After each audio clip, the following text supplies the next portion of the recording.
Guys,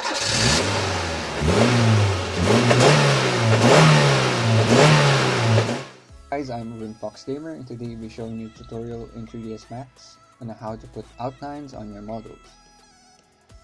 Here you will see that I put up 3 scenarios here, from a smallest one to a big one, even this from an organic object to a hard surface. So this can be applied to anything. So let's begin by selecting our character here. Right click, clone, make sure it's uncopy, and of course let's name it properly. Let's name it outline model.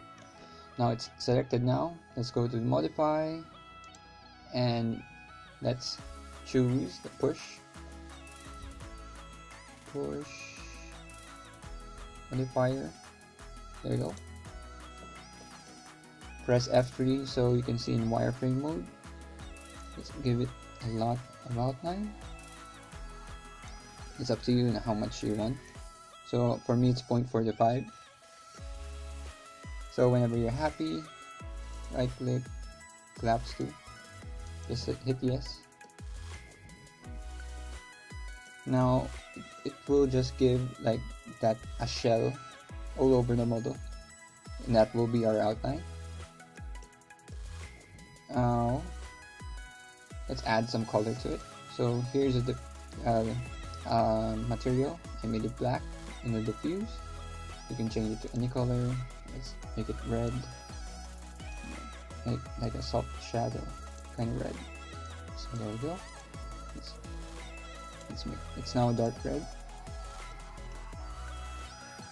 If we render this, it will not. The outline is appearing incorrect. So we must turn the faces of the model inside out, so we have that outline. So let's go here again, modify tab. Let's go to normals or normal here. Let's make sure that flip normals are checked, and again just collapse to yes, and that will do it. As you can see, it's now having that outline.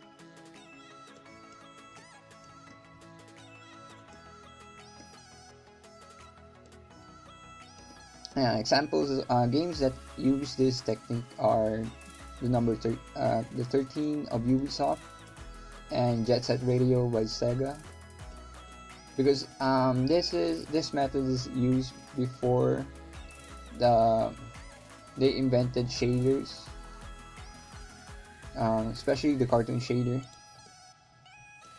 So if you don't know how to use shaders in like Unity or Unreal, or if that's what do you call it? If it's a technical like limitation for you, you can use this, because whenever this is exported, you will always have that outline look, and that's the positive side of this. But of course, the downside of this is you have you duplicate the number of faces in the model. So that's the only downside of that. And of course, sometimes it doesn't appear properly. For this, in my case here, sometimes you need to tweak it a little bit. You can see here in the ears, sometimes the push fails to push properly, so just put it up. And of course, the fix for like the poly count for the outline, just remove faces and make the mesh bigger. Of course, that can solve that issue, but sometimes the outlines fail when it looks in a different angle like this. You can see here some of the lines are appearing inside of the model. I don't know if that's correct for your case, and some of the lines here break because on the model being pushed outside, because technically what we did here is we use the opposite face of the model. So you're looking, if you look in the wireframe mode, the outside, the white lines are what you see as the outline. See, this here can be an outline. Now for, again, let's do it again here in the gun, even though it's small. Let's add the, let's make sure it's clone, copy, outline gun. So we are now on outline gun. Let's push it, push, give it a value. As you can see here, it makes the model bloated. This is different from scaling up. For example, let's do a model here. Let's duplicate that. And when you scale up, I'm using shift, by the way. Whenever I move it, it scales, it makes a quick clone of it. And as you can see here, when it scales up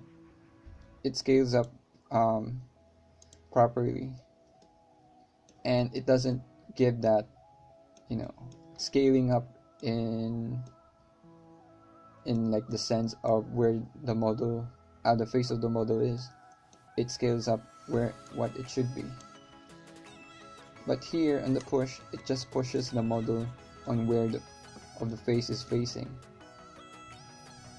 So let's add the modifier here. So as you can see, you still have that texture. Let's add a different color. Let's change it black. There you go. Some of the parts are, of course, feel.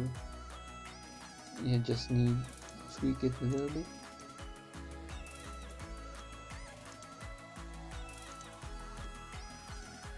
Here and there.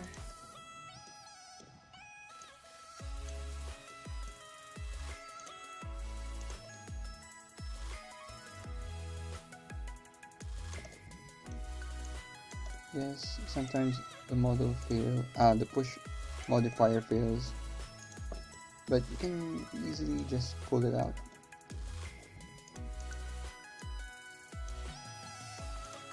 Like so.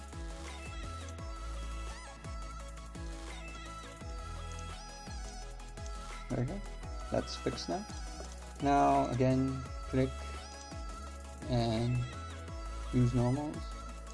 Flip it over and collapse it. Whenever we render this, now have that outline. This is like if you want to do like an early nostalgia look of video games, this is the best.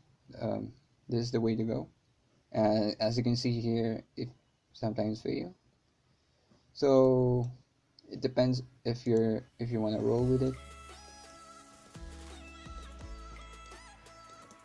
Now for like a car here, again, another example. Let's clone it again. Outline, car. Again, push.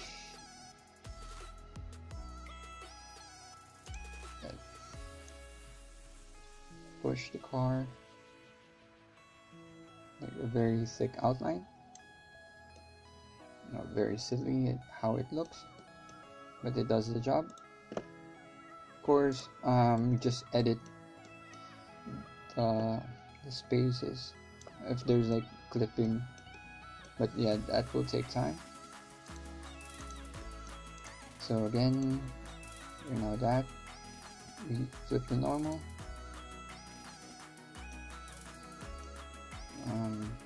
And right click convert to poly, and we have that outline look.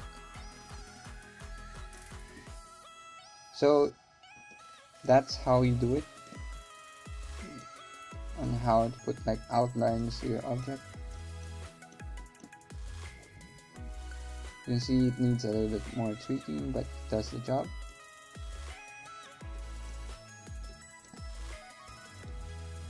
You can the positive side of this is you can export again the model with this outline without ever using any shaders, and it's easier, well for me it's easier to have that outline look without using shaders. If shaders are heavy for the game, this is the way to go. Of course, polygons are heavy as well, but it depends on the game you're making. Of course, ways to fix this is again lower and make the model more lower resolution. And yes, another downside here is when it comes to joints, sometimes it fails miserably. So make sure it rigs before you put like a rig here. Make sure you do this step first before adding the duplicate model, because you need to rig as well the outline. So make sure this is one object. If you're gonna put like a skeleton here, an IK rig or whatever, make sure it's one object. So that's our tutorial, folks. I hope you learned something here. Or if there's like a mistake that I did, please feel free to point it out. I really want to improve as well. So thank you for watching, and this is Urban Fox Gamer signing out.